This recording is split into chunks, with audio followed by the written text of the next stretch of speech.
There are three ways Donald Trump could steal the 2020 election. Greg Palast breaks them down for us. Check it out, leave your comments, ding the bell, share it with your friends, and subscribe to our channel. Palast and I did a little dance video, a conversation a couple of days ago, and Greg pushed it out yesterday or over the weekend, and I retweeted it, and we put it on our Facebook feed, for the Thom Hartmann Program, so you can find it in those places. Of course, the easiest place to find it is at gregpalast.com. Greg's on the line with us. He's the author of How Trump Stole 2020, among other brilliant books, and three ways Trump can steal the election constitutionally. So, Greg, cover some of this territory for us.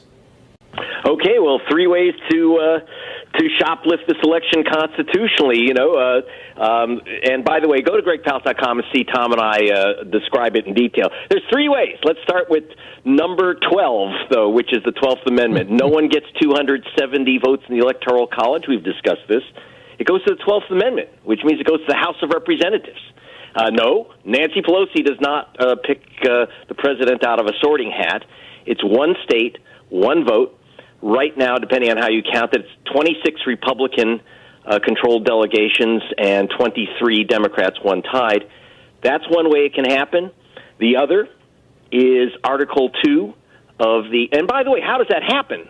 The grease to have this, for no one to get 270 votes when there's really only two guys on the ballot, on the electoral ballot, is violence.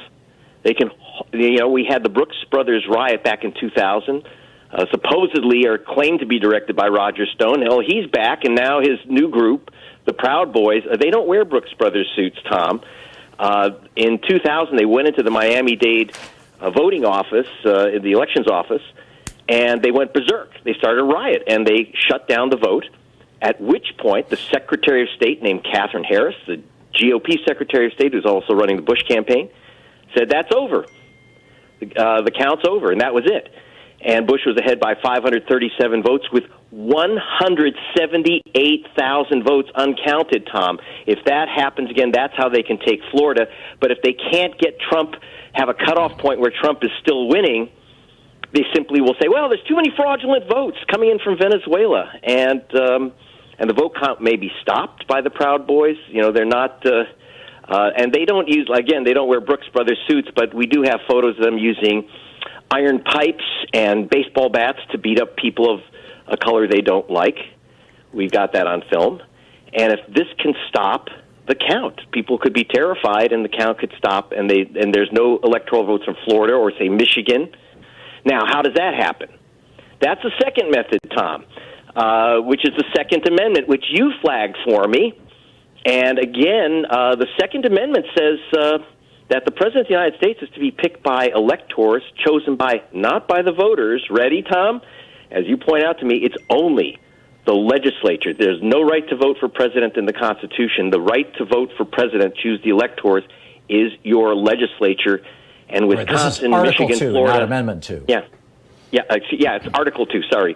Amendment 2 is how they're going to try to stop the vote. Article 2 right. is how they're going to stop the count. And as you pointed out to me, back in Florida, you've been giving me a good education, Tom. And by the way, if you want a further education, I recommend everyone read a great book called The Hidden History of the War on Voting. Back in November of 2000, the Florida legislature actually passed a law that required that only George Bush's electors could be sent to the Electoral College, even if the courts required them to count those 178,000 votes. By the way, they were in Jacksonville, Miami. Gore won, Florida walking away. They actually passed a law saying it's Bush's electors. And so no matter what happened in court, it was up to the legislature. And they even sent a note to the Supreme Court saying, look at the Constitution, it is up to us, the Republican legislature. We've picked the Bush electors. That's it, and that's final. That can happen again. And, of course, the excuse, Tom, I don't mean to filibuster, but the excuse is that some guy with a strange comb-over is going to claim fraud.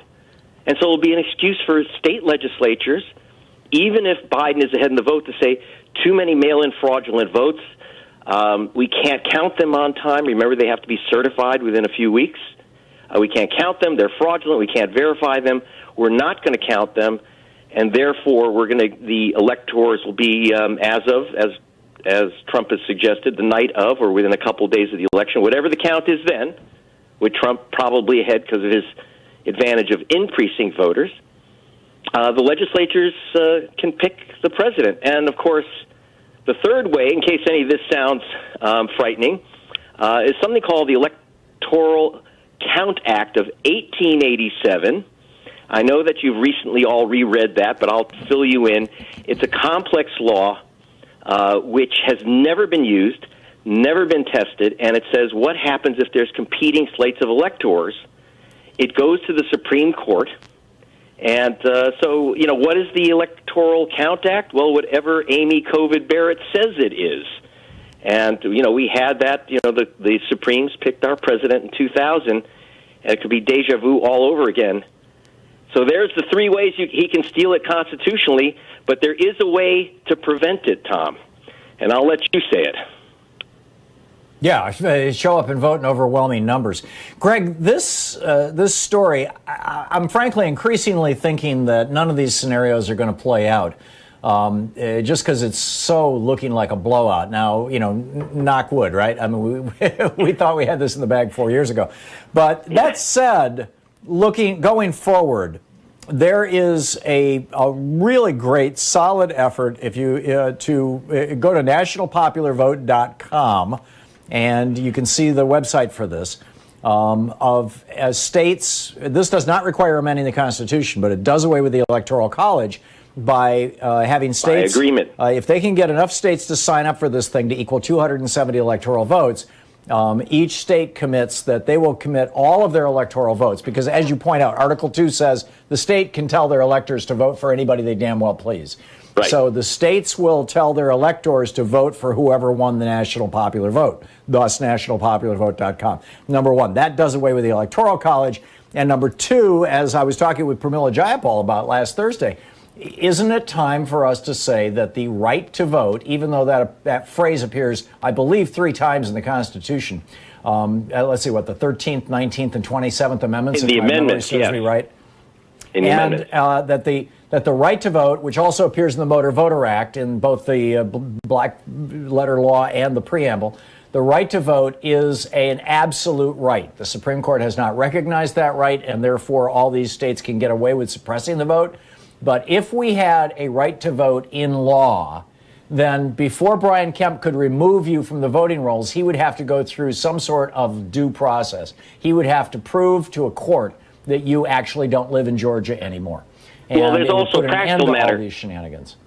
There's a practical matter for tomorrow and this election, which is, according to the Wall Street Journal, and I hate to scare you, but the Wall Street Journal says that there are probably going to be 7 million votes in 13 key states, mail-in votes, which will arrive too late to be counted.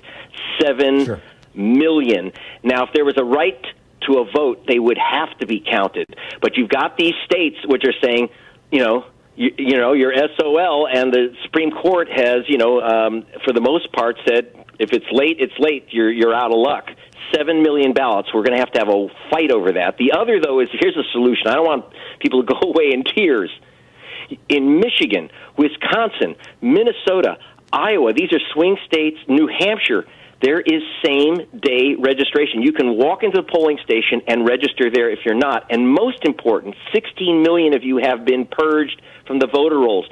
So bring your photo ID, bring your proof of address, and register on the spot if they say, oh, you're not on the rolls anymore.